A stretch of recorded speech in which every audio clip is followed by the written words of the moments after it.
guys, so I've been asked to react to this over and over and over again, and it gets buried, and it's just too many requests, and I love you all, and I wish I could do reactions for every single one of your requests, but unfortunately I'm only one person. So I just want to give a shout out to Ismail. Thank you for waiting, and let's react to real horror stories from Craigslist.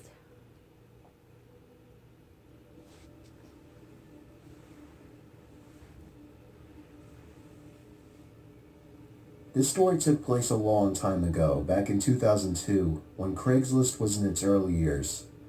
Many wouldn't know, but back in those days, Craigslist was a lot different.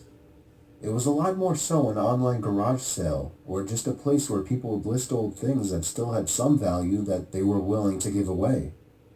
I got a basketball hoop, a hockey net, and a spoiler for my car, all free in perfect condition in that same year. You'd be lucky if you found something like that these days.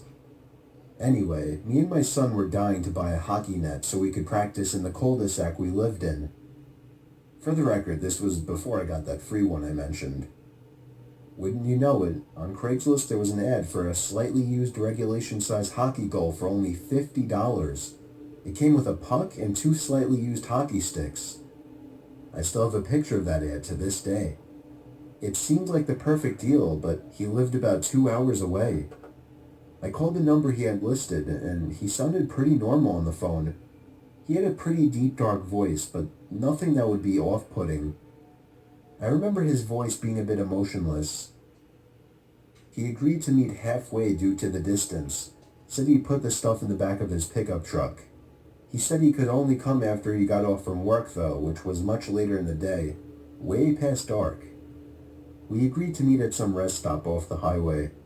Me and my son, who was 11 at the time, took my wife's minivan, the only car that would be able to fit that huge thing. Within an hour, we were at the truck stop, which was empty at this hour, but was decently lit by 3 big light posts. I parked right under one of the lights and waited. A pickup truck pulled in off the highway right on time. He stopped right in front of me. I went over to his window, but then noticed there was nothing in the back of his truck.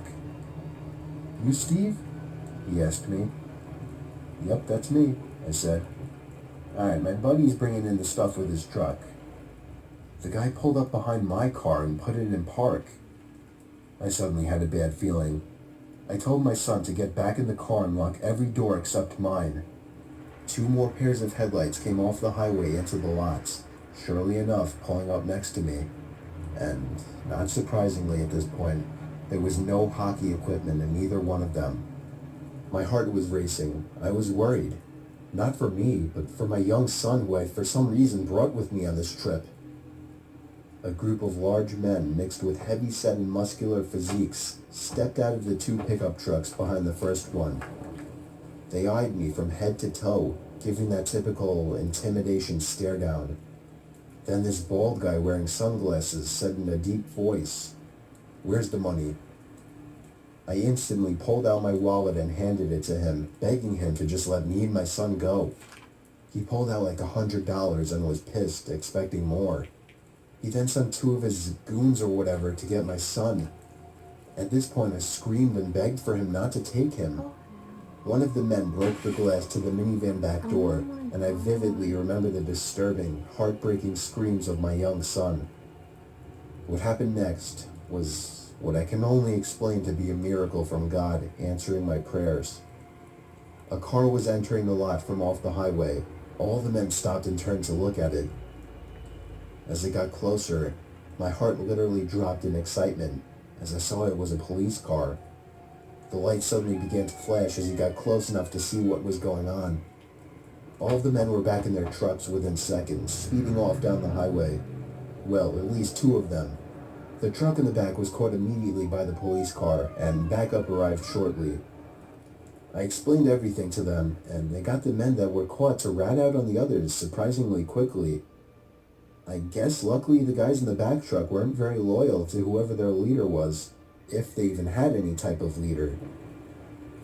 Believe it or not, I had a police escort all the way home to make me and my son feel safer, I don't want to get into all the legal stuff, but I'll just say that all of those men except for one was caught, and I'm pretty sure that was the driver of the first pickup truck.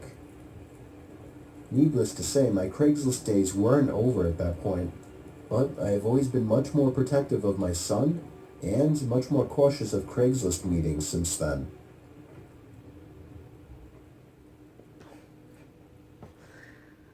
Oh no.